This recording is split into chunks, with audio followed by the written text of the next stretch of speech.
querido. Amém. Eu queria iniciar fazendo um apelo. Não faz muito sentido, num auditório desse, a gente ter um interregno de espaço do jeito que a gente está tendo. Então, eu queria que todo mundo viesse para frente. Se alguém chegar depois, aí senta lá atrás. Do contrário, quem puder, se você vir um assento livre à sua frente, venha para cá, porque é muito desconfortável você falar para um grupo onde a metade está sentada lá no fundo. Então, e fica esse gap, esse vazio enorme. Então, quem chegar depois, se assenta lá. Obrigado por terem vindo. Vocês me veem e me ouvem pregar há 50 anos, os mais velhos. Os mais novos, no mínimo 25 anos, 30 anos. E os novinhos, né, que de uns 10 anos para cá.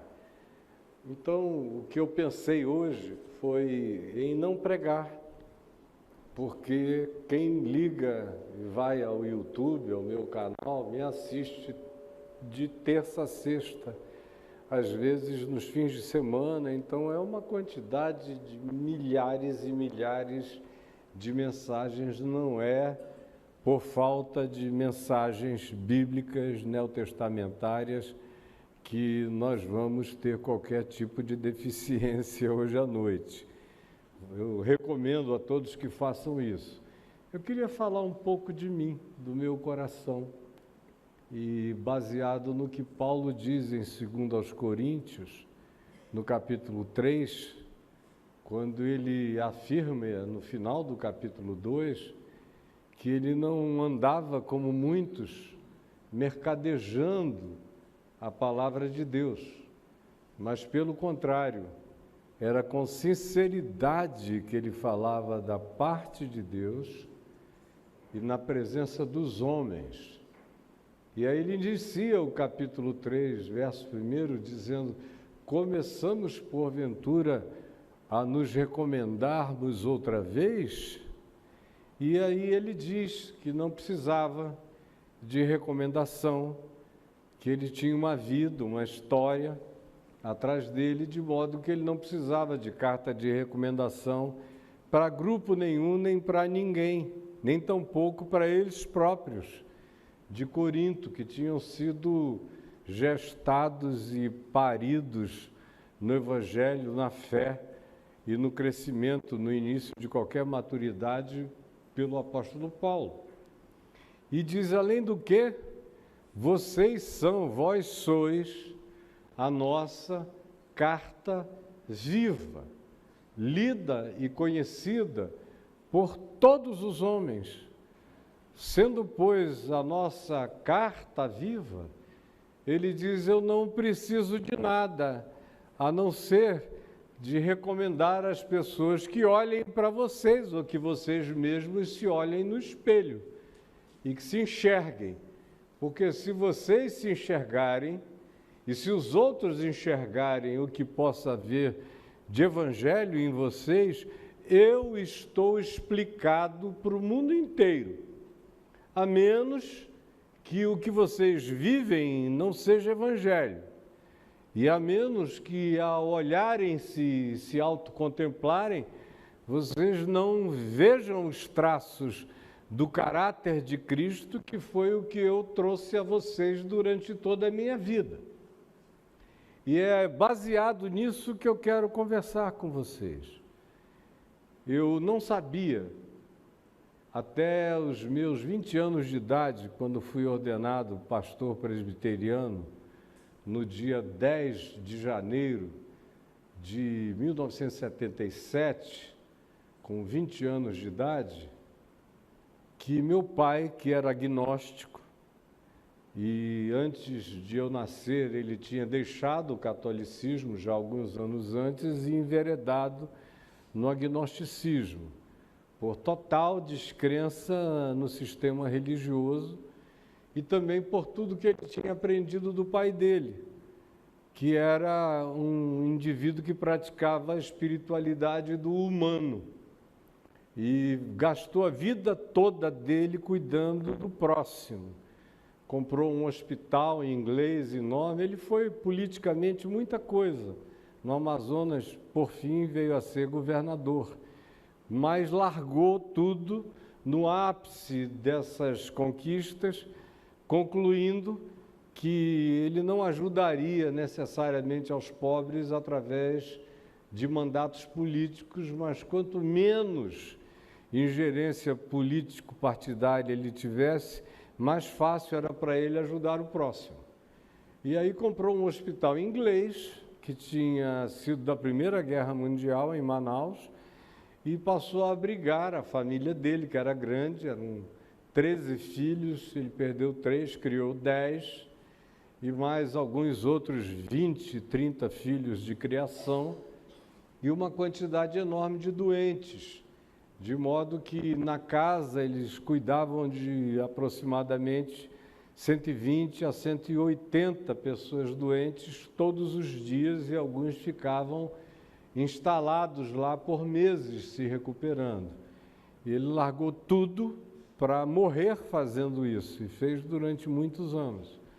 Meu pai, que foi profundamente influenciado pelo seu próprio pai, não conseguiu seguir os ditames católicos, e não tanto pela moral católica, mas porque para ele não fazia sentido que Deus, se Deus era Deus, se havia Deus, se deixasse condicionar por esquemas tão pequenos, tão humanos, tão medíocres, tão banais, numa naturalização absurda da falta de pensamento, muitas vezes, e de dogmas completamente inconsequentes e desumanos. E ele abandonou isso tudo. Terminou a faculdade de Direito, em primeiro lugar, uma nota que ele mantém já agora, até o dia de hoje, isso já tem mais de 100 anos praticamente vai fazer, e até hoje a nota dele, a média dele, não foi batida na Faculdade de Direito do Amazonas, porque ele tirou 10 absoluto nos 6 anos que durava a faculdade. Aí começou a exercer a profissão de advogado, e logo foi entrando em alguns estados de constrangimento que ele próprio não conseguia explicar. Quando veio o golpe militar, ele foi atingido frontalmente, e nós deixamos o Amazonas e fomos para o Rio. Foi no Rio que ele se converteu, em 1966, lendo o Novo Testamento sozinho, e eu só vinha saber de algo que ele tinha feito no dia do meu nascimento, quando eu fui ordenado pastor presbiteriano em 10 de janeiro de 1977, na volta para casa, depois da ordenação, ele falou: tem algo que eu guardo para te dizer, eu não quis te falar antes, porque eu prometi para mim mesmo que nenhum de vocês, meus filhos, faria qualquer coisa em relação a Deus por causa de influências ou de sugestões da minha parte. Eu, quando criei em Jesus, fiquei ainda mais firme na minha deliberação de não falar nada com você. Mas você nasceu às 6 da tarde, mais ou menos. E no dia seguinte, quando me deixaram pegar você pela primeira vez, já era também por volta das 6 da tarde, e eu estava só com você no quarto da Santa Casa de Misericórdia, lá em Manaus, e levei você para uma esquina daquele grande quarto de pé direito, alto, português, e fiz uma oração, dizendo: Deus, eu não sei se há Deus, mas se há Deus, se Deus é, eu queria que o Deus que é, se há Deus, porque eu não sei se há Deus, eu queria ofertar esse meu filho a ti, e eu queria que ele vivesse para anunciar a tua palavra todos os dias da vida dele. Se a Deus é teu, toma conta. E me devolveu ao leito, nunca mais me tocou nesse assunto, veio a se converter quando eu tinha de 12 para 13 anos de idade, o que me gerou uma alegria imensa, porque ele andava armado, depois do golpe militar, para matar os 8 inimigos que eu tinha entregue a um inquérito militar perverso, ou então para se suicidar, porque ele dizia que não conseguia conviver com a vergonha de ter tido uma família com um nome tão limpo e o pai com uma figura gandiana no estado do Amazonas, e ele agora com o nome nos jornais e com matérias negativas a respeito de uma vida que ele tinha tentado preservar, e por isso ele oscilava entre a vontade de matar os inimigos que tinham feito aquilo ou a vontade de se suicidar. Eu cheguei a encontrar aqui, eu fui estudar quando a gente mudou para cá, para Copacabana. Eu mudei em dezembro de 64, naquele ano, ele já estava aqui com a minha mãe, e eu vim com a minha avó, e meu irmão Luiz, que já está com o Senhor desde novembro de 1976, e chegamos aqui em dezembro, e eu via que ele andava armado, e minha mãe dizia, ele diz que se encontrar um daqueles, ele mata, ou se a angústia aumentar demais, ele dá um tiro na cabeça. E ele me deixou num estado de angústia, jogava bola desde criança, era um bom jogador de futebol, e ali com os meus 11, 12 anos, jogando na praia, jogando na calçada, jogando no campo de futebol, lá no Leme, na escola onde eu estudava, uma escola pública, São Tomás de Aquino, que está lá até o dia de hoje, e eu fazia pepé, jogava bola, fazia tudo, fazendo uma oração que eu não sabia nem o que era, mas era a única coisa que eu tinha. E a oração era jogando bola para lá e para cá, agitado, fugindo dos ônibus que passavam na Sá Ferreira, e você pulava para lá e para cá, dizendo, salva meu pai, salva meu pai, salva meu pai, salva meu pai, Jesus, salva meu pai, salva meu pai, salva meu pai, salva meu pai. E aí nós mudamos para Niterói no início de 66, nas águas de março de 66, quando o morro do Pavãozinho veio todo abaixo, e eu morava num prédio nos fundos, olhando para aquele pessoal que vinha caindo com terra, com barro, as casas eram de madeira, as famílias gritando no meio daquilo, uma agonia enorme. Foi o meu primeiro encontro com a tragédia humana explícita, e aquela lama toda, eu fiquei tão aflito que meu pai resolveu nos tirar dali e nos levar para Niterói, para um lugar muito mais agradável, e foi aonde ele, ouvindo um texto bíblico lido pela dona Maria José, esposa do reverendo Antônio Elias, na escola dominical da Igreja Presbiteriana Betânia, naquele tempo, que minha mãe frequentava e nos levava a reboque, a todos nós, e ele foi lá nos pegar e ouviu um texto de Hebreus 11:1 sobre a fé. Ora, a fé é a certeza das coisas que se esperam e a firme convicção de fatos que se não veem. Aí ele saiu escondido, foi para o carro e ficou tentando não esquecer Hebreus 11:1, Hebreus 11:1. Que coisa fantástica, que definição concisa. Chegou em casa, acabamos de almoçar e ele disse à minha mãe, você poderia abrir a Bíblia em Hebreus 11:1 para mim? Nós quase caímos da cadeira, assustados, porque ele dizia que a Bíblia era um livro da mente, produzida pela mente nervosa dos hebreus, e que só tinha contos nervosos, e agora está ele sabendo de Hebreus 11:1. Ainda disse, é sobre fé, né? E a mamãe disse, é. Aí ele leu o capítulo inteiro. Quando acabou, ele achou tão lindo como literatura. que ele disse: não é possível que uma pessoa que se diz culta, como ele se jactava de o ser, não leia um livro com essa beleza literária de Hebreus, aquele capítulo com as ênfases da fé desde o princípio da criação, enfim. Ele disse: eu preciso ler esse livro. E minha mãe, sem saber de nada sobre Jesus como chave hermenêutica, que é o que eu falo há tantos anos, ela, sem saber de nada, praticou isso. Ela falou: não começa a ler, ele abriu em Gênesis, não começa a ler daí não. Esse é um livro diferente. Para a gente entender o começo, só lendo o fim. Aí abriu em Mateus, falou: leia de Jesus para lá.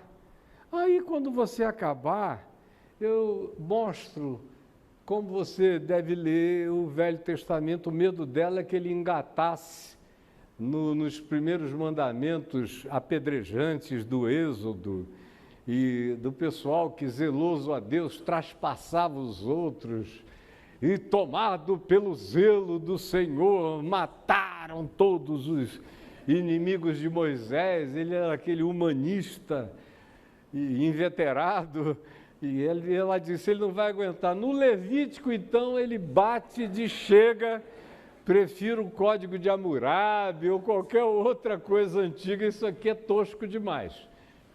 E ele começou em Mateus, leu no mesmo dia de domingo, Mateus, Marcos, Lucas, e chegou em João, às 2, 3 horas da madrugada. Quando ele leu o capítulo 19, sobre a cruz, conforme João, já tinha lido em Mateus, Marcos e Lucas, mas foi em João que ele foi descascado, escalpelado e caiu de joelhos na cozinha, dizendo: me perdoa, Jesus, eu te matei. Não foram os romanos, nem foram os judeus, fui eu, Caio, te matei. Me perdoa. E estrondava uma voz dentro dele, perguntando: e tu, perdoas os teus inimigos? E depois de algumas vezes de pedir perdão e ouvir a mesma voz, ele se levantou, pegou 8 cartões de Natal, mandou para os 8 inimigos em Manaus, dizendo: aquele que disse eu sou o caminho, a verdade e a vida, me ordena chegar à tua presença e te pedir perdão por todo e qualquer mal que eu possa te ter feito na vida, e dizer que tu estás perdoado de todos os males que tu fizeste contra mim. Em nome de Jesus, caio. E aí não tocou mais no chão até morrer, e até ir ao terceiro céu, e até ter experiências extraordinárias com Deus, que quem conheceu sabe de que estofo de ser humano eu estou falando e de que qualidade de vida eu estou me referindo. Eu fiquei com tanta alegria, porque eu não sabia no que eu cria, nem se eu precisava crer em qualquer coisa, mas eu tinha tido uma avó presbiteriana, uma mãe presbiteriana, e fui batizado na Igreja Católica por causa dos meus avós, da minha avó materna, da família do meu pai, e na Igreja Presbiteriana, criança, em Manaus. E pronto, e acabou. Como eu estava mais perto da minha mãe e da minha avó, eu vivi aquele tempo de Jesus salvar meu pai, salvar meu pai, salvar meu pai. Agora, meu pai estava fora de ameaça de suicídio ou de assassinato, cheio de amor, parava na rua, abraçava quem passava e testemunhava para todo lado, não conseguia mais advogar nem contra aqueles que ele era contratado para advogar contra, promovia a reconciliação de todo mundo, abria mão de quantias vultosas, de inventários fabulosos, porque ele dizia: não, por que vocês vão gastar esse dinheiro todo comigo? Eu só sou esperto a beça, e vocês podem ficar com quase tudo, paguem aqui uma bobagem para mim. E ele passou a fazer isso com naturalidade, foi ameaçado de morte por causa dessas bondades. Havia pessoas que não queriam pagar menos, queriam era se vingar dos outros, e todos os que se viam não vingados ficavam zangados, e um foi matá-lo, e acabou se ajoelhando e chorando. Quando meu pai olhou para ele e falou: se o senhor quiser me matar, pode me matar, mas eu vou morrer cheio de amor pelo senhor. Aí, o cara foi caindo de joelho e pedindo perdão. A igreja presbiteriana viu que estava lidando com uma criatura totalmente especial, já tinha mais de 45 anos de idade, não tinha idade para ir para seminário, e seria quase um desperdício. Se fosse para dar aula, podia até ser de alguma outra matéria. Mas o reverendo Antônio Elias, muito sábio, falou: olha, eu vou te dar um programa aqui de 300 livros para ler e depois vou apresentar o seu caso ao presbitério para ver se você é ordenado. A Constituição Presbiteriana tinha lá uma cláusula de vocações tardias. E como o senhor é um homem muito culto e preparado, a Igreja Presbiteriana não vai criar objeção. E foi assim que aconteceu. Logo depois ele entrou num estado monástico de muito jejum e oração direto. E em seguida começou a ser chamado para orar pelos doentes, e os doentes eram curados. Milagres extraordinários começaram a acontecer, e ele tinha meses de fé, e expulsando demônios no meio daquela classe média alta de Niterói, que não sabia nem o que era aquilo, mas ele passava e o pessoal caía possesso. O homem cheio do Espírito Santo, e eu jogando bola.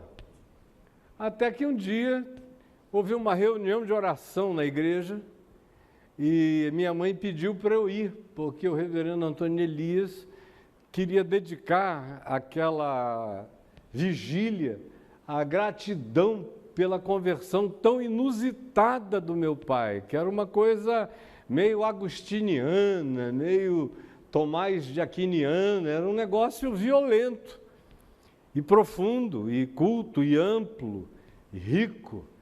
E ele, rico de conhecimento, e ele estava chocado.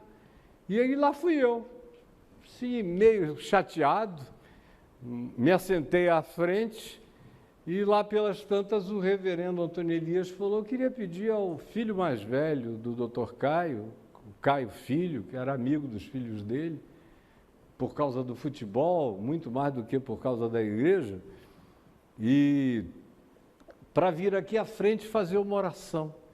Aquilo ficou aquele eco na minha cabeça, assim, sabe? É como se eu tivesse levado uma pancada, ou tivesse tomado uma droga pesada, que estivesse começando a dar onda.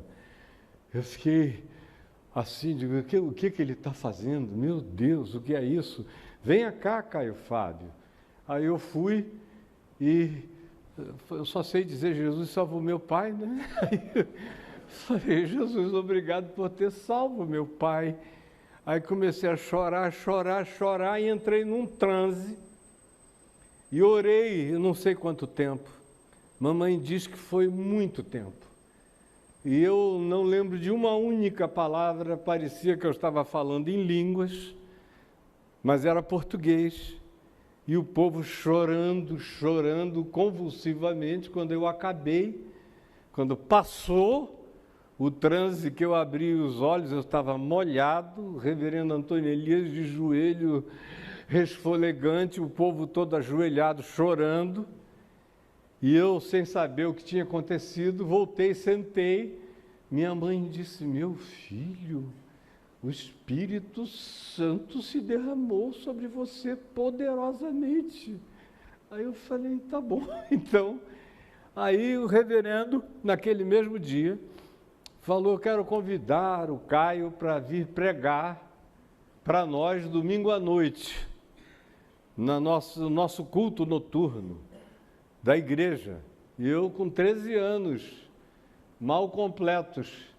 Aí eu falei: meu Deus, o que é isso? O que eu vou fazer? Eu falei: vou pregar uma mensagem dele. Memória boa, me botavam ali de vez em quando, eu ouvia algumas coisas, vou falar sobre ressurreição de Lázaro. 4 pontinhos fáceis, né, que eu já sabia a manha do reverendo, como é que ele fazia. presbiteriano usa 3 pontos, mas ele usava quantos ele queria. E aí era tirai a pedra. Primeiro a mulher, já cheira mal, a Marta, não é? Ele tirai a pedra, Lázaro vem para fora, desatai e deixai-o ir, e estamos feitos. Eu falei, eu vou nessa aqui. Mas comecei a falar isso e me fui tomado de novo. Não lembro de mais nada, nem de coisa alguma. Quando eu fui abrindo os olhos, estava todo mundo aos prantos. E havia já um monte de pastores lá. E o primeiro era pastor da Igreja Presbiteriana de Niterói, o reverendo Felipe Dias, que já está com o Senhor, que me chamou e falou, você prega domingo que vem lá na minha igreja à noite. Eu falei, meu Deus, que negócio é esse?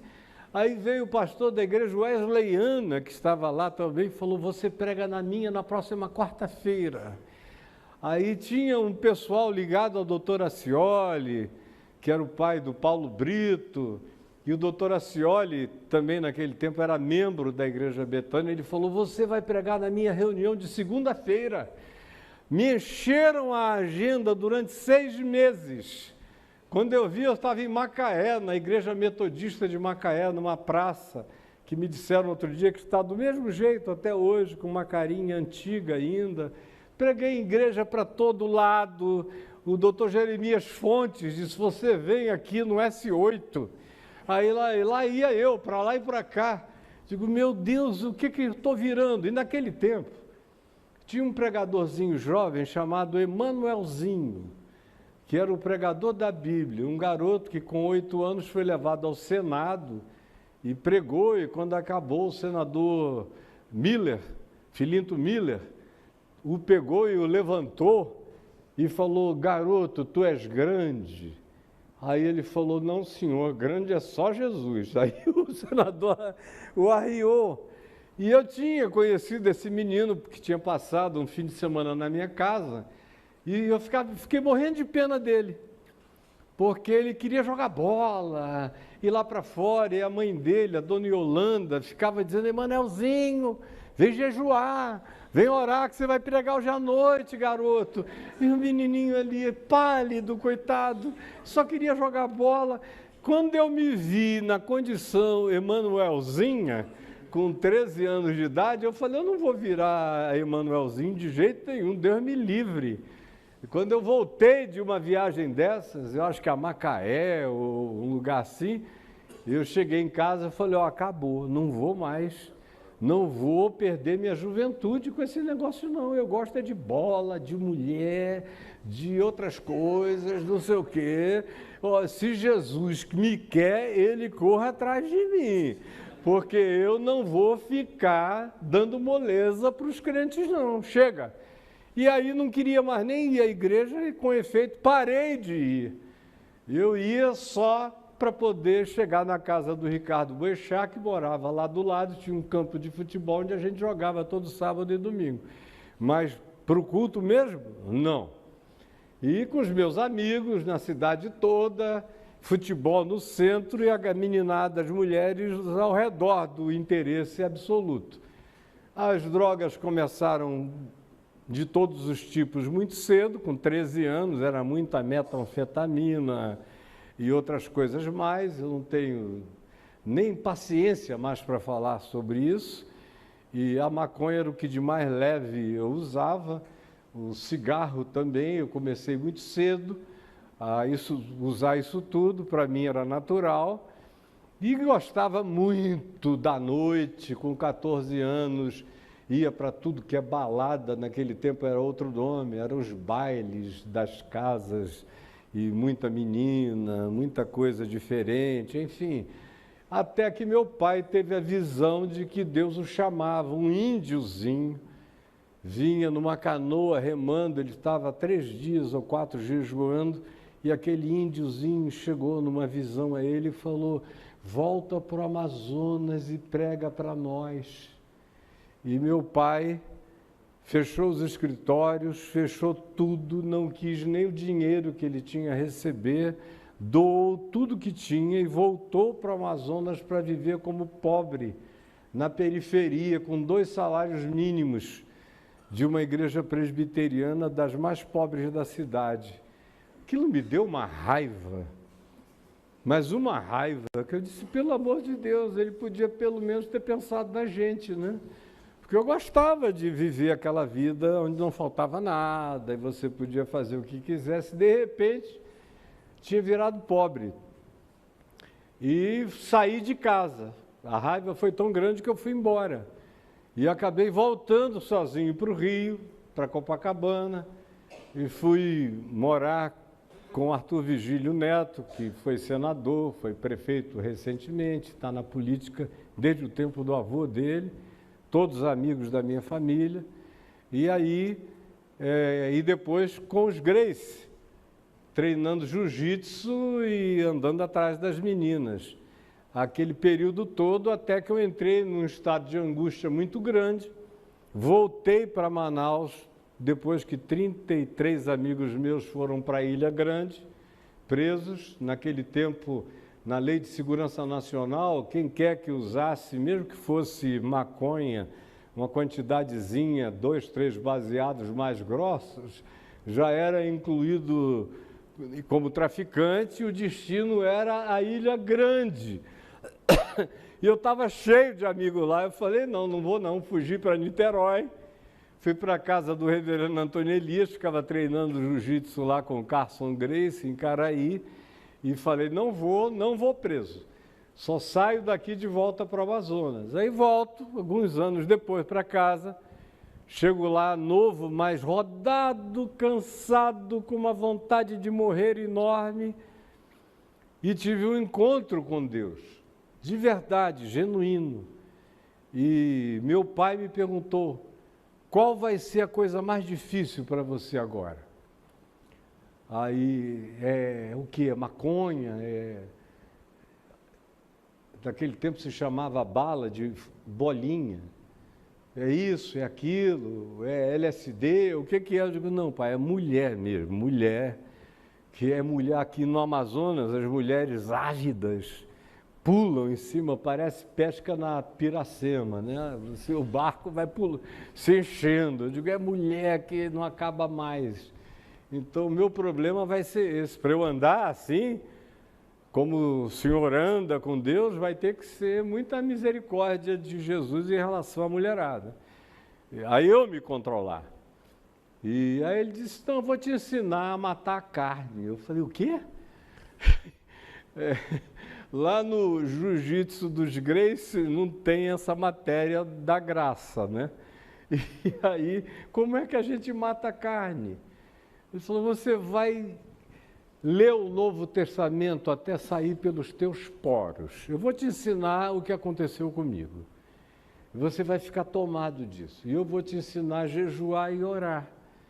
E aí nós começamos a jejuar e orar, mas eu preguei já desde o primeiro dia em diante, já saí dali, fui à praça, comecei a pregar para os amigos da alta sociedade e para os hippies. Manaus era uma capital de hippies que vinham do mundo inteiro por causa de chá de cogumelo, ayahuasca e outras coisas mais, eram todos meus amigos. E eu comecei a pregar, eles foram se convertendo, eu levava para a casa dos meus pais. Tinha um quintal enorme, cheio de 150 hippies, mamãe cozinhando para aquele povo todo, papai sentava na grama, aquele pessoal com periquitinho no ombro, e eu comprava ácido, entendam, um ácido para fazer pulseirinhas e bijuteria, para eles desenharem lá os negócios deles, e ganhava o direito de ser ouvido o dia inteiro pregando.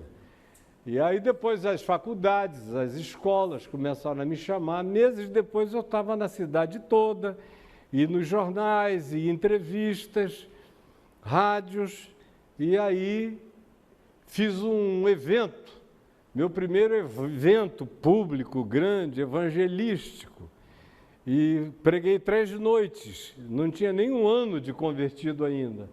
E aquela multidão lá querendo ver que louco era aquele, que maluquice. Eu era muito conhecido antes na cidade, por outras razões, por briga, polícia, confusão, Eu tinha saído de lá a primeira vez fugido por causa de umas surras que eu dei numas pessoas que foram hospitalizadas. Então, todo mundo queria ver o que era aquilo. E, de repente, o dono da televisão que transmite a Rede Globo, o doutor Felipe Dal, ouviu dizer o que estava acontecendo e me chamou lá com meu pai. E falou: Caio, eles eram amigos de infância, o que aconteceu com teu filho? Estou ouvindo coisas extraordinárias. Aí ele disse, papai disse, é melhor ele te contar. Aí eu falei, quando eu acabei de falar, ele disse, meu filho, acho que Deus, ele era muito católico, acho que Deus te deu o dom da palavra. Você não quer usar a minha televisão de graça? Todo domingo, de 6h30 da tarde às 7h da noite? Aí eu falei, quero sim. Não tinha gravação, não tinha nada, era tudo ao vivo. E era preto e branco. On, e você mandava ver. E eu comecei a pregar, a cidade inteira passou a ouvir, criou um problema no sistema de telefonia da cidade. A companhia telefônica instalou dezenas de telefones receptores para receberem os chamados, porque eu dava um número e aí pipocava 8, 10 mil chamados por dia.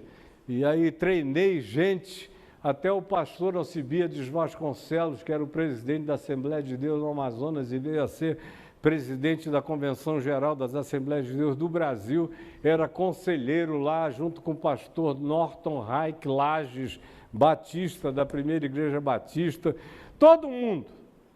E eu, um garoto ali no meio deles, tratado como um homem, porque eu me tratava assim, e recebendo a ajuda de todos, e terminava, eu dizia, procure a igreja evangélica mais próxima da sua casa. Eu fiz isso ainda até a década de 90, de 73 para 74 até 95, mais ou menos, quando não deu mais. Porque naquele tempo eu constatava que havia uma ignorância brutal no meio evangélico, mas havia muita sinceridade. Depois dos anos 90, especialmente da criação da Associação Evangélica Brasileira, antes eu convivia com pastores do Brasil inteiro, há anos, mas não como presidente de uma associação que reunia 65% de todas as denominações evangélicas do país. E aí eu comecei a conviver com o banditismo mesmo, com os gangsters, com a maldade, com assassinato, com sequestro de pastor para tomar o ministério. Eram as coisas que eu estava acostumado, com Bangu 1, com Escadinha, com o Gordo, com o Celcinho da Vila Vintém, com Isaías do Borel, com essa moçada toda. O Salomão subiu não sei quantos morros do Rio de Janeiro, campanha Rio Desarme-se, tudo isso que aconteceu. Eu estava acostumado com a malandragem, eu cresci no meio da malandragem, mas eu fui conhecer a malandragem entre os líderes evangélicos, mesmo. E o coração foi entrando numa angústia, eu dizia, meu Deus, além de tudo, eu ainda sou presidente desse negócio, dessa corja. E o que eu estou fazendo aqui? Aí foi, Jesus me salva daqui, me tira daqui, Jesus. Com 94, o Salomão trabalhava lá comigo já há algum tempo. E eu chamei meu filho Davi e falei, filho, é só você, a única pessoa que eu tenho para confessar o que eu estou sentindo. Eu não aguento mais. Não aguento mais isso aqui. Eu estou com vontade de renunciar a tudo e a sair. Me dá vontade de mudar para Angola ou Moçambique. Começar tudo do zero, num lugar onde ninguém me conheça como eu sou conhecido aqui, que eu não posso ir a lugar nenhum que todo mundo conhece. Porque eu não suporto mais, é muita mentira, é muito engano, é muita pilantragem. E o Salomão assistiu cenas de figuras públicas que recebiam dinheiro. Um deles recebia 40, 45 mil dólares de um líder denominacional para ficar de plantão, para falar mal de mim toda vez que eu abrisse a boca e dissesse alguma coisa na Globo ou em qualquer outra mídia que eles não gostassem ou que fosse contra eles. Aí esse indivíduo ia e falava de mim lá. Depois, antes ele ia chorar, como algumas vezes ele chorou, me dizendo: um cara como você nasce de 200 em 200 anos, mas eu vou ter que falar mal de ti. Eu vou entrar para a história falando mal de ti. Eu falei: escuta, essa não é uma reunião póstuma. Você ainda pode se converter, fulano. Mas não adiantava, ele não desistia da grana dele, os outros. E o meu filho Davi, quando eu disse isso a ele em 94, ele falou: pai, não tem jeito mais para você. Eu sinto te informar, mas você está perdido.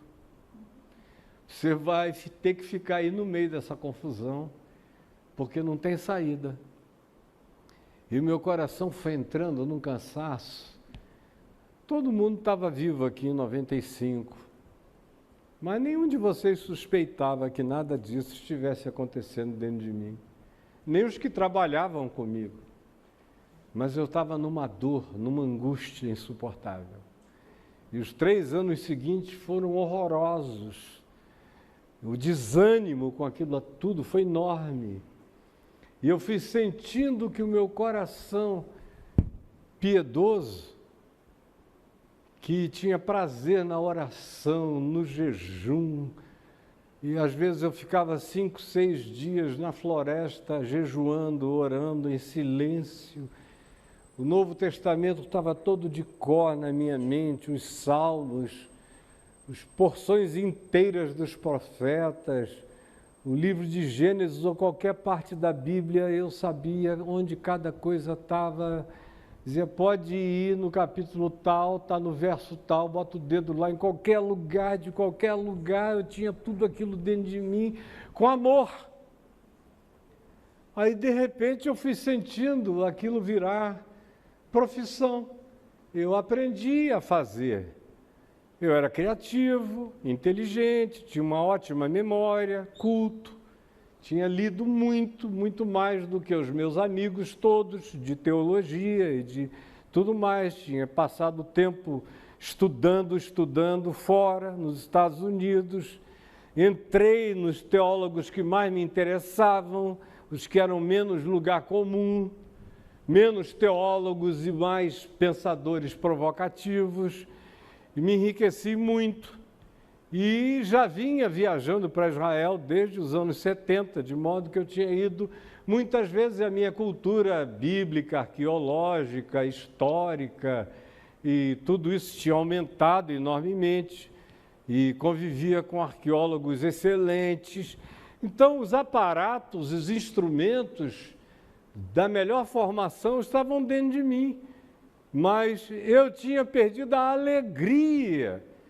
Porque quando nós criamos a EVB, eu tinha esperança, da seguinte esperança de fato, que aquele pessoal só era como era, porque eles não tinham tido a chance que eu tinha tido de saber o que eu sabia, de entender o que eu entendia. Mas logo depois eu vi que não, eles não sabiam exatamente o que eu sabia, nem entendiam como eu entendia, mas eles sabiam bastante para não serem daquele jeito. Era escolha mesmo, era escolha. Aí, quanto mais eu fui vendo que era deliberado, que era perversa a história, mais absolutamente nauseado eu fiquei. Era náusea que me dava. E aí o cansaço foi chegando. E com o cansaço, que eu não posso nem chamar de burnout, porque é uma expressão pequena e fútil para o que eu estava sentindo, era o esmagador. Uma vontade horrível de desaparecer da existência, tomando conta de mim, e tinha que pregar de manhã, de tarde, de noite, de manhã, de tarde, de noite, viajava todo dia.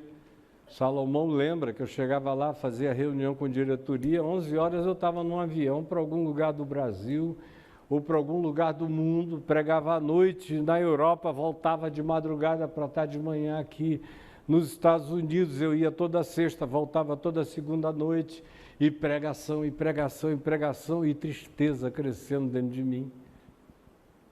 E milhões se aproximando, mídia aos milhões para todo lado, numa época em que eu tinha amizade com as figuras mais influentes do país, em todos os níveis e em todos os estados. E o que eu queria era um estalar de dedos, eu chegava e conseguia. Mas queria largar aquilo tudo, porque tudo tinha começado por causa da paixão exclusiva pelo Evangelho simples de Jesus.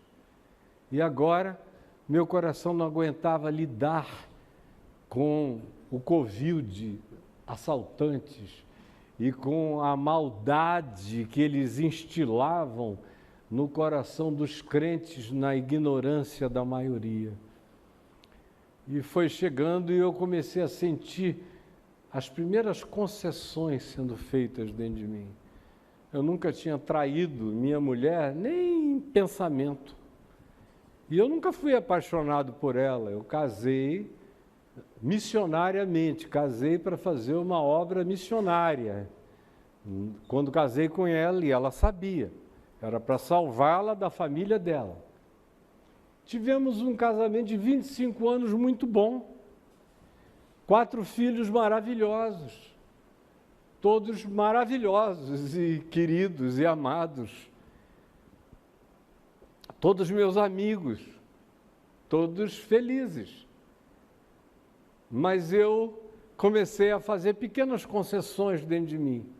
Nunca fui lascivo, apesar de ter dito que o grande problema seriam as mulheres, não foram.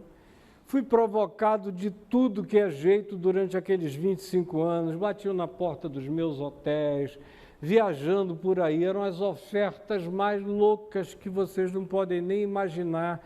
Nunca considerei a possibilidade de abrir uma única concessão, nem de brincadeira, não tem ninguém para dizer que eu sorri sensualmente de volta, não! Mas no coração, eu comecei nos últimos anos a ver aquelas mulheres deslumbrantes me dando mole, e eu dizia, graças a Deus por ti, Jesus, na minha vida. Antes eu nem pensava no assunto, agora eu comecei a dizer, obrigado, Jesus, por ti na minha vida. Isso já era sinal de que, se o Senhor não me segurar, uma hora dessa eu vou. E só aumentava o rol das facilitações, para todo lado. De repente eu comecei a enxergar isso de maneira mais nítida e começou a se transformar em algo que carregava uma pequena avidez, sutil, leve, inominável, que não se podia nem chamar de lascívia, porque saía logo, não ficava, não se fixava, mas algo começou a se rachar, a abrir-se dentro de mim. E quando nós chegamos no ano de 98, o meu coração já não era mais o mesmo coração. E eu nem senti, é o tal da velha história do sapo na panela de água fervente, que vai devagar, devagar, até te dessensibilizar. Quando eu atingi esse ponto de dessensibilização, em 1998, não havia nada que me contivesse, exceto a minha própria consciência, e eu comecei a tentar arranjar um argumento para mim mesmo. O argumento é, eu era novo demais, achei que eu dava conta do recado, mas eu não tenho mais como viver os próximos 40 anos como eu vivi os 25 anteriores. O senhor entende? Aí você começa a dar explicações para Deus. E vai, bem devagar. E, ao mesmo tempo, tem as compensações que você desenvolve. Pequena abertura aqui e depois você faz algumas compensações de natureza mais devotada. Aí 15 dias de profunda intensidade de pregação, que parece até que aquilo tudo desapareceu, hashtag só que não. Estava lá, pulsante. E até que uma pessoa que trabalhava comigo já há quase 13 anos, eu comecei a notar que ela era apaixonada, louca, totalmente minha. Eu é que não tinha querido ver, mas ela estava lá o dia inteiro, quase que dizendo: você é cego. Aí teve um dia em que eu botei as lentes de contato e falei: não, não sou. E aí começa dentro, no coração primeiro e depois na vida, algo que eu não queria nem admitir.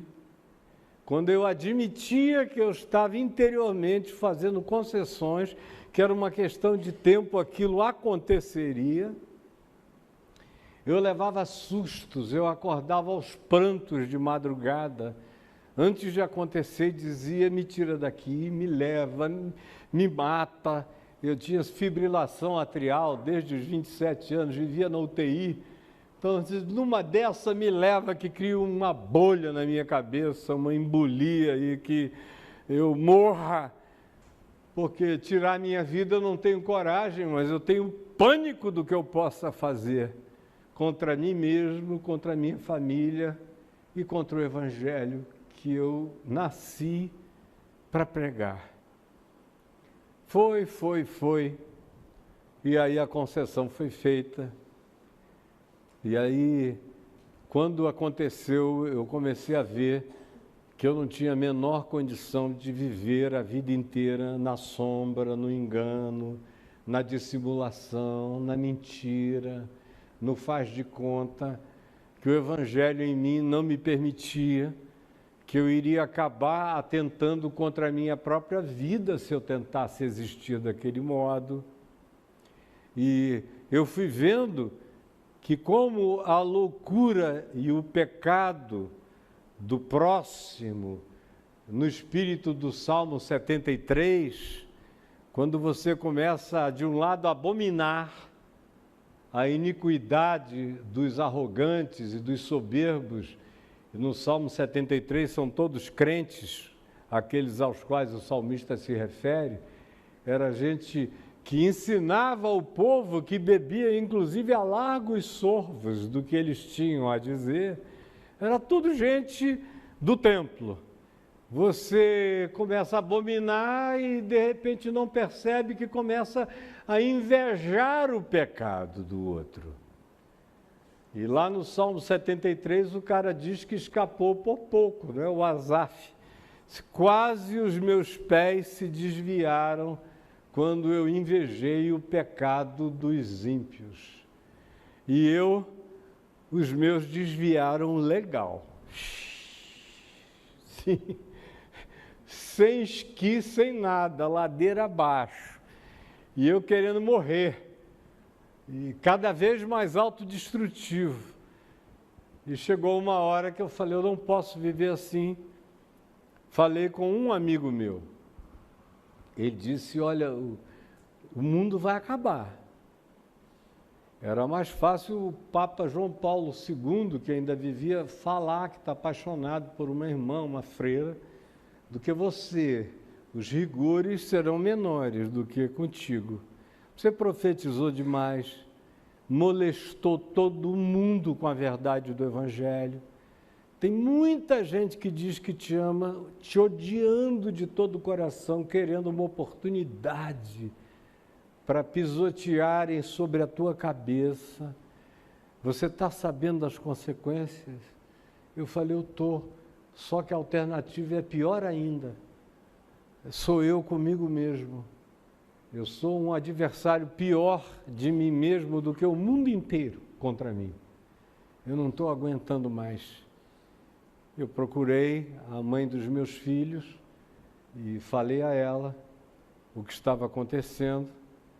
E foi um sofrimento indizível, embora ela soubesse que o nosso casamento era feito de amor fraterno, só isso. Mas depois de 25 anos, tanto faz. E ela ficou muito sofrida. Eu não posso nem dizer o que eu sentia, era uma vontade dioturna de morrer. Isso ainda se misturou, graças a Deus, com o tal do dossiê Caimã, naquele ano de 98, eu digo graças a Deus, porque senão eu teria perdido só os evangélicos, por um breve período de tempo, mas a mídia do mundo inteiro estava comigo.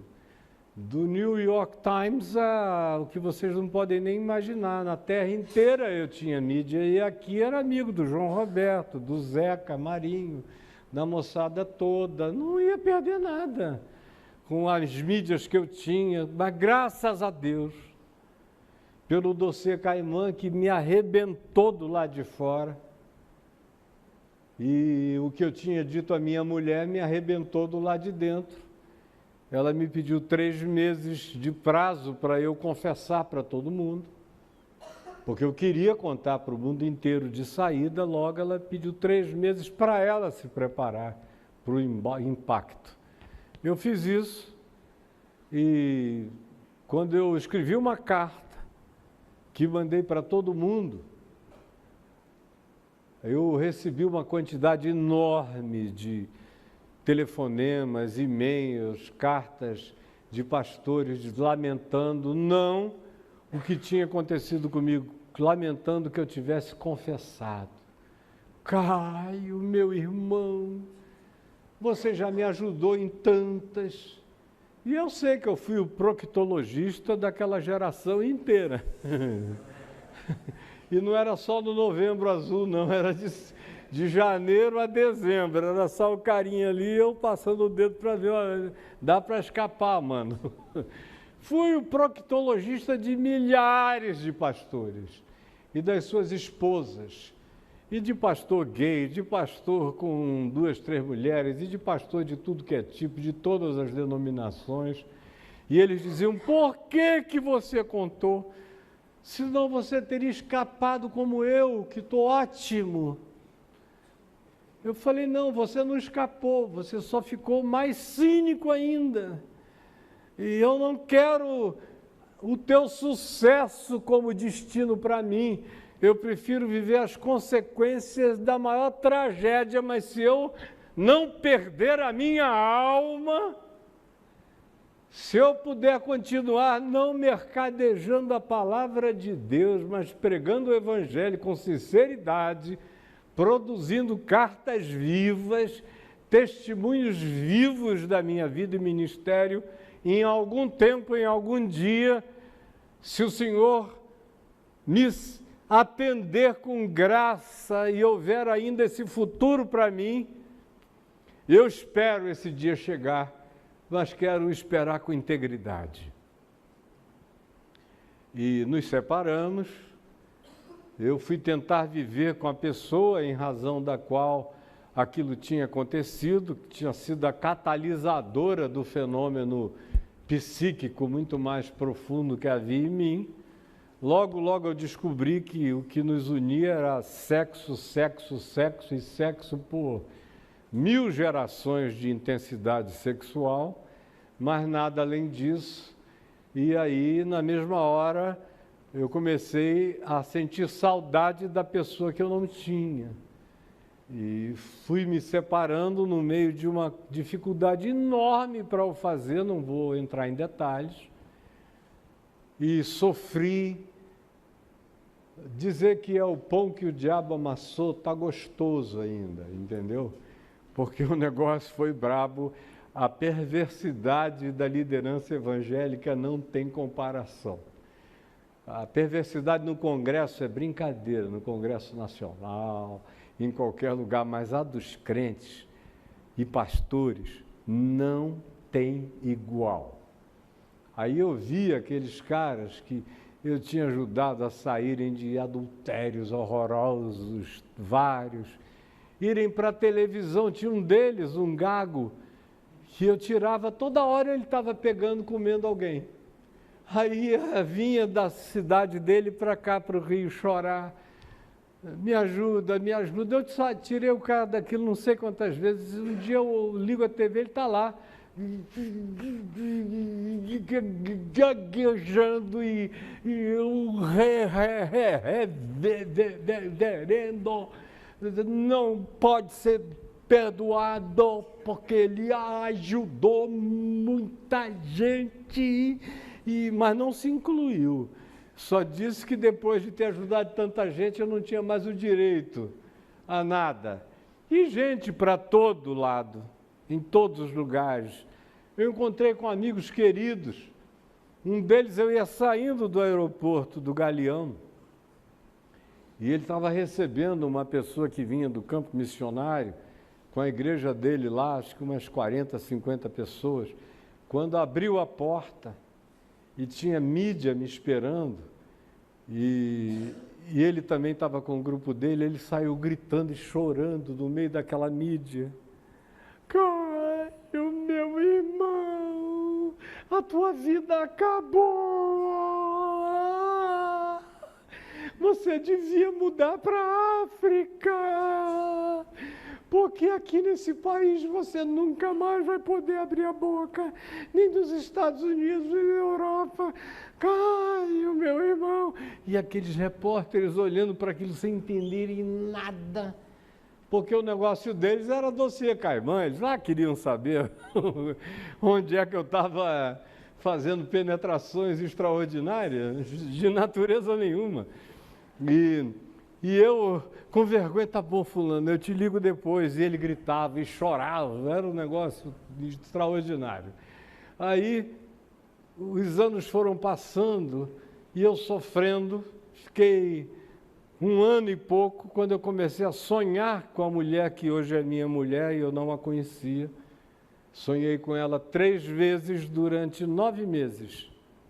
Exatamente ela, como ela é.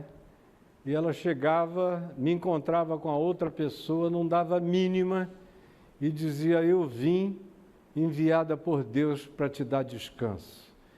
Me pegava pela mão e me levava para um quarto grande, na casa da minha avó materna, no antigo hospital inglês, mostrava uma cama king size enorme, cheia de livros em volta, e dizia: é aqui que eu vou te dar conforto. E eu acordava sempre no mesmo ponto e sofrendo, angustiado, até que no dia 6 de junho daquele ano, lançando o meu livro Nefilim, aqui em Copacabana, ela foi lá para o lançamento e eu a conheci e falei: agora você não me escapa mais. E estamos juntos, com a graça de Deus, vai fazer 23 anos. Daqui a mais 2 anos eu terei com ela o mesmo tempo de casado que eu tive com a mãe dos meus primeiros 4 filhos. Vocês verem como o tempo voa, né? E que gratidão que eu desenvolvi, porque ela voltou, ela entrou na minha vida e me salvou a alma, salvou a minha alegria de ser, de orar, de jejuar, de buscar a Deus, de pregar como um garoto de 18 anos, com leveza, sem nada, sem esboço, sem coisa alguma, só tirando do coração a palavra em borbotões. E esses últimos 23 anos têm sido a coisa mais maravilhosa que poderia ter me acontecido. Eu sempre tive uma vida profunda com Deus, mas comparado com o que aconteceu depois, aquilo tudo se tornou uma profundidade rasa. Não parava mais de me aprofundar e de crescer, e a casca foi ficando grossa. Podia vir o mundo inteiro contra mim, que eu não sentia nada. Bateram, e eu comecei a saber que eu, com Jesus, do jeito que eu estava, eu era a maioria. Eles podiam se somar todos, eles eram uma minoria perto do que estava acontecendo no meu ser, daquele fogo e daquela vontade de encarar o mundo com o Evangelho. E aí, o meu querido amigo reverendo Guilhermino, que está fazendo 80 anos, em cujo aniversário eu estarei no próximo sábado, às 5 horas, para levar uma palavra de gratidão. No meio de tudo aquilo, nunca quis saber da catedral, nem dos presbíteros, nem do Supremo Concílio, nem de nada. Nunca parou de me convidar para ir pregar lá. Eu fui lá com a Cristina, que era a primeira pessoa, ele não quis saber, pediu para ela ficar em pé, junto comigo, todo mundo se escondendo e ele não. Depois de uns meses eu conheci a Adriana, fui lá com a Adriana, ele está aqui com a futura esposa dele, a Adriana, não quis saber. Vai pregar toda, como eu tinha pregado lá, toda terça-feira no Pare e Pense na Catedral durante 20 anos, restabeleceu aquilo, restabeleceu as minhas voltas lá aos domingos de manhã para pregar na ceia do Senhor e em vários outros lugares. Ele foi fazendo aquilo tudo, dizia: Caio, por favor, não creia que esse grito e esse alarido signifique nada. E eu disse: não, você não tem ideia da grossura, eu virei jurássico em relação a esse pessoal. Meu coração nunca esteve tão sensível para Deus, mas nunca esteve tão resistente para a loucura humana. E aí você diz: por que você, ao invés de ter aberto um texto e ter pregado uma mensagem, está falando disso? É porque eu sei que a grande maioria dos pastores que estão aqui estão vivendo coisa parecida. É tanta cafajestagem à nossa volta. Hoje o ex-ministro da Educação disparou um revólver dentro da mala dele, no guichê da Latam, e atingiu uma funcionária da Gol. Isso aqui é uma pólvora resvalante, né? Atingiu o Gol. O cara é bom de pontaria. Então, é tanta calhordice para todo lado, é tanta maluquice, é tanta loucura, é tanta alma vendida, é tanta insensibilidade, que você começa a fazer concessões. Você começa a dizer: comparado com isso aqui, eu sou santo. Se uma amante só, o pessoal tem 10, 15, 20. Tinha denominação que o cara, antes de pregar na igreja, ele ligava para o pastor da igreja local, no outro estado, e dizia: escuta, eu vou ficar uma semana aí, eu queria uma irmãzinha por noite no hotel, tá bom? E continua assim, isso já era assim há 30, 40 anos atrás, continua daí para pior. Aí você vai olhando, o Salmo 73, você vai invejando a perversidade dos hipócritas e o seu coração, quando vê, se tornou um com deles. Eu não sei qual é o seu estado. Talvez já haja alguém aqui, ou alguns no estado em si, ou alguns resvalando, ou alguns que já foram. Eu só posso falar de mim e falar de um cara sincero, sincero até o talo, que buscava viver com piedade, com verdade, com sinceridade, com clareza, sem mentira, com transparência, na frente de qualquer um, encarando qualquer coisa. E no coração daquela pessoa, com toda aquela disposição, com aquele Pai Santo, alimentando a minha alma com o que podia haver de melhor. Lenta, sutil e gradativamente o coração foi se desviando. E quando eu vi, eu já tinha pisado. E não foi quase, foi profundo. Quando eu vi, eu estava no Tártaros, fazendo orações de dentro do Tártaros. Me tira daqui, Senhor. Eu vim aqui dizer uma única coisa a vocês, meus amigos, pastores e esposas de pastores. É sutil, é gradativo, é cheio de dissimulações, de armadilhas, de autojustificações, de arapucas mentais. Pode levar anos, mas se você permitir que o caminho do deslizamento flua, ele vai terminar no abismo, sem a menor dúvida. O grande problema é que a maioria dos que estão aqui já nasceram numa geração totalmente pervertida e corrupta. Eu nasci no meio de uma geração ignorante, mas sincera.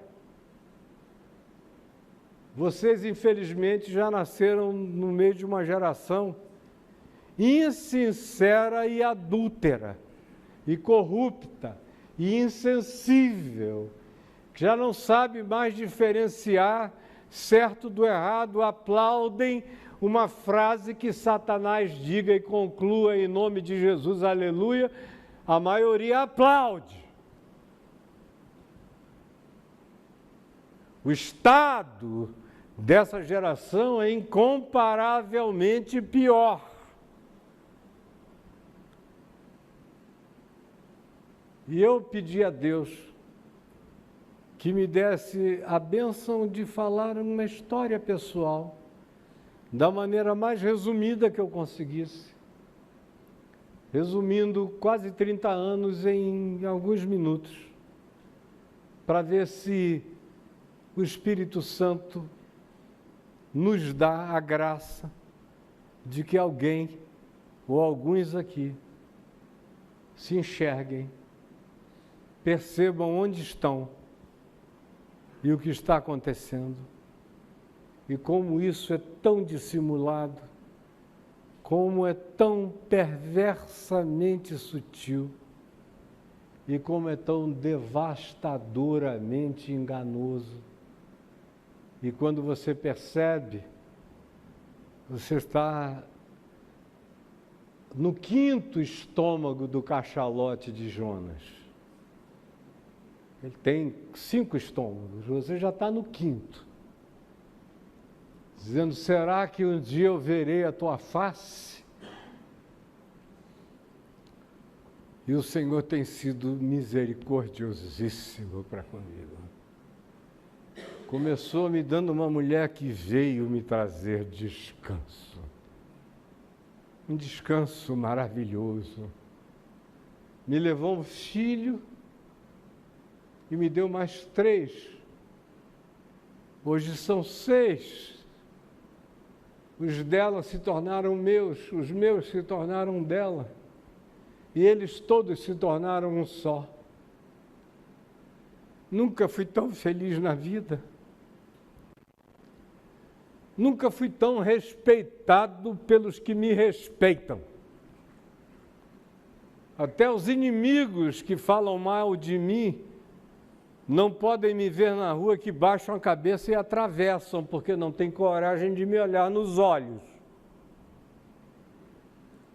E eu sei que eu não preciso de mais 30 anos.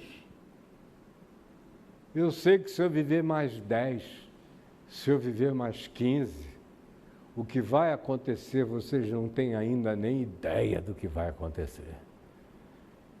Eu só estou no ensaio para o recomeço.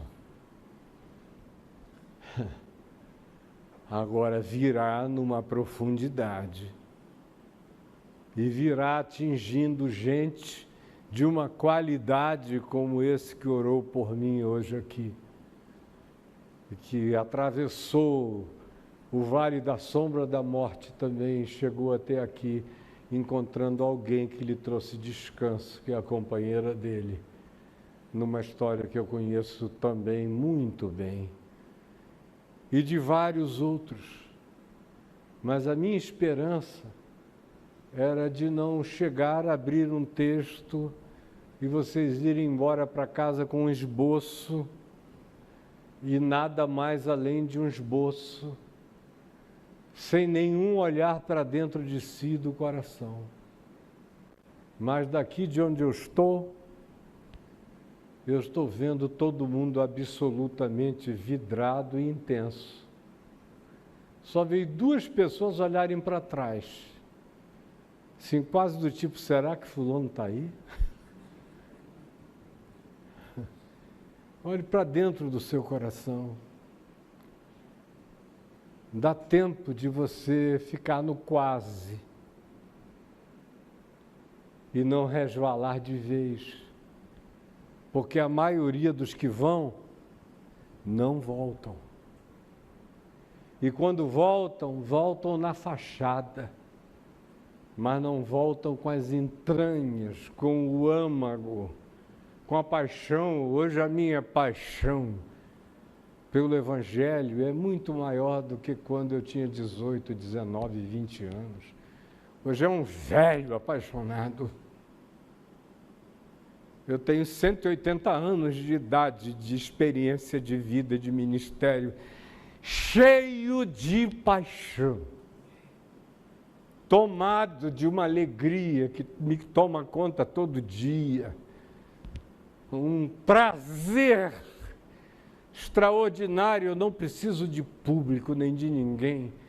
Eu ando todo dia para o meu estúdio em casa, hoje em dia para a minha biblioteca, desde a pandemia, abro a minha Bíblia, 2 horas de palavra, volto para a minha casa, que é ali do lado, é dentro de casa, e a minha mulher me vê chegar resplandecente. O que foi, meu amor? Eu digo, nada, o de sempre. Aquela graça, aquela alegria, aquele prazer, aquela vitória, aquela juventude da ressurreição que tomou conta de mim e tomou conta e invadiu meu coração. Se alguém aqui estiver sendo poupado de alguma coisa dessa natureza, eu me dou por galardoado, em nome de Jesus.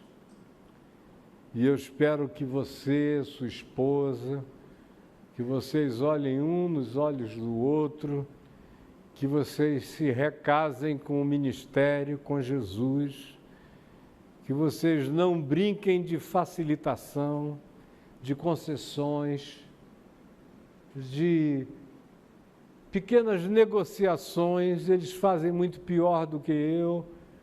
Vou me permitir pequeninas coisas, porque quem não é fiel no pouco, não vai ser fiel na suruba.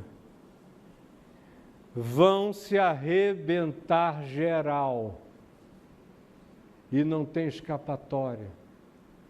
A volta, meu Deus, é um caminho muito longo, que a maioria não tem perseverança para concluir. Foi só o que eu vim dizer. Me perdoem quem veio esperando uma mensagem, uma estrutura, qualquer coisa. Eu já passei dessa época, não vivo mais para atender expectativa de ninguém. Pregar é o que eu mais gosto. Mas quando eu vi ali Caio Fábio entre os líderes, eu falei, não, parece Saul entre os profetas. Só que eles vão ouvir a palavra do Evangelho. E a palavra do Evangelho que eu tenho para anunciar é a minha vida. E o que eu escrevi de ministério no coração de muitos aqui. Porque muitos aqui também são minhas cartas vivas. Muitos aqui têm capítulos inteiros do Evangelho da Graça de Deus que foram escritos pela minha mão e pela palavra que Deus me deu para entalhar verdades do Espírito de Deus no coração de muitos, eu sei. E não estou me jactando, a história dá testemunho desse fato. Eu só espero de todo o coração é que nós não temos apenas ouvido algo que tem a ver com um tangenciamento que você esqueça, despreze, não considere e não chame seu. Porque a minha esperança é que cada um aqui se enxergue, olhe para o próprio espelho e identifique o que restou da carta viva de Cristo em você. O que restou do Evangelho original na sua vida. E quero convidar todos vocês para fazermos o resto da jornada juntos, porque vai ser uma aventura maravilhosa, esfuziante e gloriosa.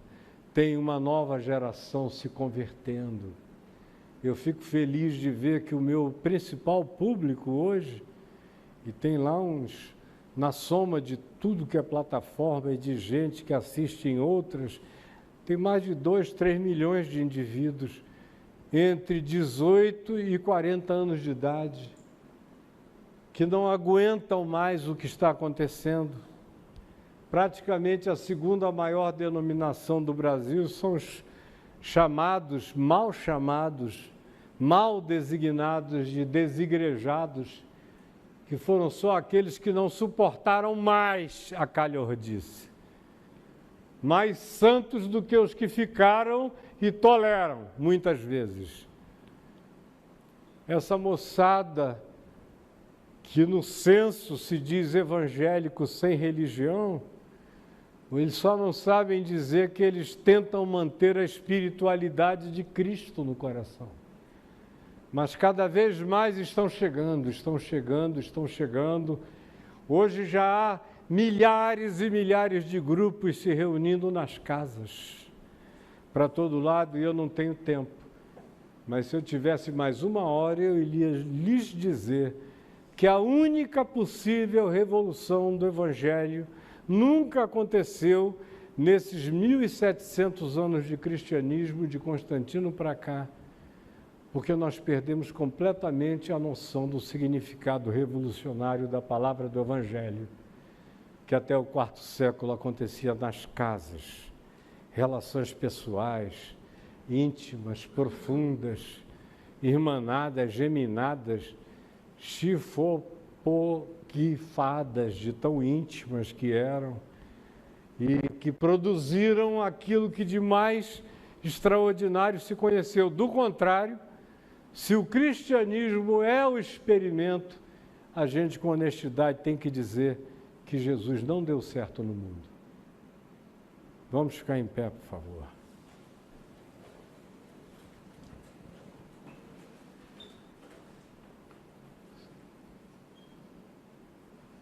Descansou? Amém. Você deu uma levantada ali, fez assim. Eu estou numa situação que se eu fizer assim, estala aqui da cervical até o cóccix. Eu já perdi 3,5 centímetros. Você vai ficando velho, cara. Tudo vai desgastando. As juntas, a postura. Eu tinha 1,80, estou com 3,5 a menos. É bom porque a minha mulher também perdeu, então a gente continua mais ou menos da mesma altura. Mas eu queria que você, se tiver liberdade, só com muita liberdade, desse um abraço, um beijo em quem está ao seu lado, se sentir liberdade, deseje o melhor que você puder para essa pessoa, uns para os outros, na graça de Deus. E eu não sei quantos estão assistindo em casa, mas nós vamos retransmitir também, eu acho que está sendo já retransmitido no meu canal, que costuma dar muita gente assistindo, e eu espero que o grupo infinitamente maior do que este aqui, que nos vê em casa agora, tire o melhor proveito possível da singeleza e da simplicidade dessa palavra falada. O que você quer cantar, meu irmão? Quem é que decide? É você? Hã?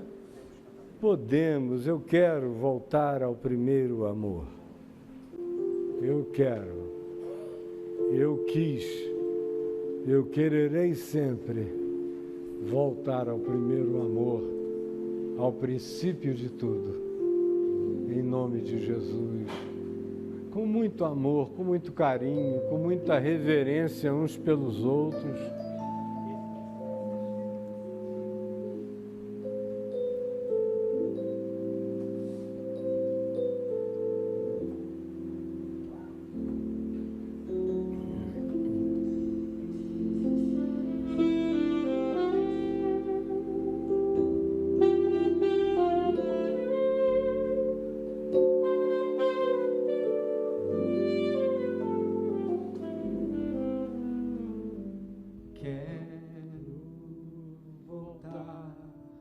Ao início de tudo, encontrar-me contigo, Senhor.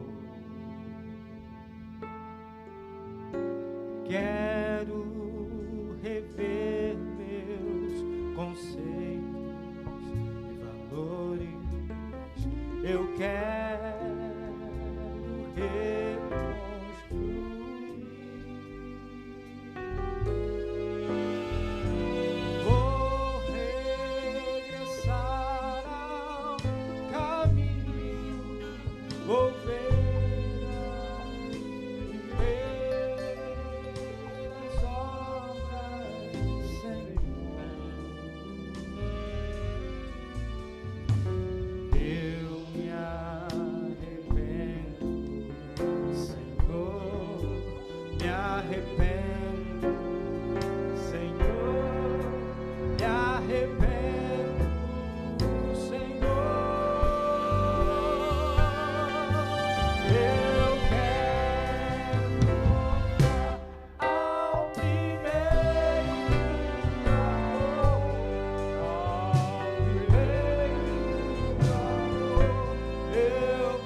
só uma pequena correção, quando vocês puderem, ali está escrito vou ver as primeiras obras, vou ver no sentido de voltar, viu?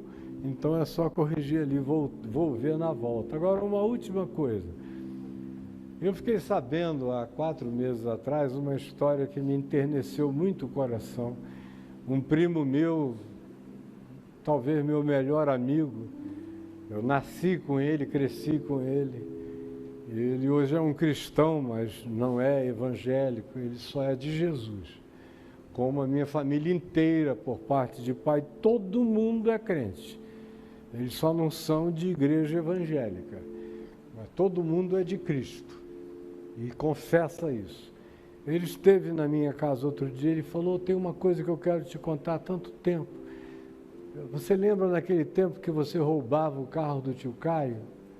E ele dormia, coitadinho, e você pegava o carro dele, empurrava, pegava no tranco e ia embora, e só voltava às 5 da manhã antes dele acordar? Eu falei, claro, eu fiz isso centenas de vezes. Aí ele falou, você lembra de um dia que ele acordou no meio da noite, procurou o carro e não achou? Ele foi lá em casa, na casa do irmão dele, e chamou meu primo, que ele sabia que andava comigo. Aí lá veio José Fábio, assim, umas 2 da manhã, e ele falou, Zé Fábio, meu filho, sei que você é amicíssimo do Caio Fábio, mas ele roubou mais uma vez o meu carro, não é nem pelo carro, e ele pensa que eu não sei, mas eu sei que ele pega. Agora, ele não tem carteira, ele desafia a polícia, ele foge de polícia, a polícia já veio aqui em casa não sei quantas vezes, porque ele veio com um camburão correndo atrás dele para cá, ou então é na moto, ele não tem medo de morrer, não morreu porque o Senhor tem mantido as promessas dele para comigo.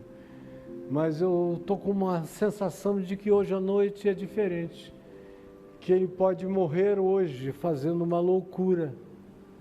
E desculpa eu estar aqui de madrugada, mas eu queria que você entrasse lá na boate dos ingleses, onde ele deve estar dançando, e você pedisse a chave do carro. Aí o meu primo disse, eu não sei onde ele está, tio, não sei o que, não queria entregar, não é? E o meu pai falou, meu filho, eu já fui jovem, eu nunca fui entregador de ninguém, você não é, fica tranquilo, só vai lá e pega a chave. Eu vou ficar do lado de fora da boate com teu pai esperando. Aí chegou ele lá, eu dançando com uma menina, aquela coisa toda, no outro planeta. Aí ele chegou, me bateu no ombro, falou, Caio Fábio. Eu falei, que é, Zé? Aí ele falou, a chave do carro do tio Caio. Eu falei, por quê? Porque ele está aí na frente. Tá legal. Dei a chave e continuei. Aí ele falou, esse cara nem se importa. E aí entregou a chave para o meu pai. Aí o papai falou, Zé Fábio, deixa eu te dizer por que eu estou aqui. Aí ele disse, sabe o que é? Deus deu um dom para o Caio. Desde quando ele nasceu eu era agnóstico, mas eu dediquei a Deus, e não é que Deus pegou ele mesmo para si. E como é que eu sei? Porque quando ele tinha 13 anos, ele orava e todo mundo se arrebentava, ele pregava e ninguém aguentava. Até que um dia ele pediu tempo e disse que ia embora e só voltava se Jesus trouxesse. E a gente está justamente no meio desse tempo. Jesus não o chamou ainda.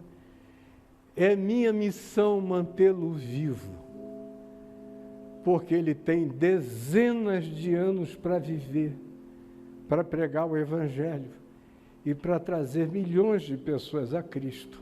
É só por isso que eu estou fazendo você passar essa vergonha. Quando ele me contou isso há 3 meses atrás, eu chorei não sei quantos dias, pela convicção que o meu paizinho tinha, de que o que ele tinha feito como agnóstico tinha sido recebido, e que ele tinha visto o sinal daquilo quando eu tinha só 13 anos. E ele nunca mais esqueceu. e a certeza de que aquilo ia durar para sempre. E que ele não tinha que poupar o mundo daquela experiência, mas ele precisava me proteger enquanto ele pudesse.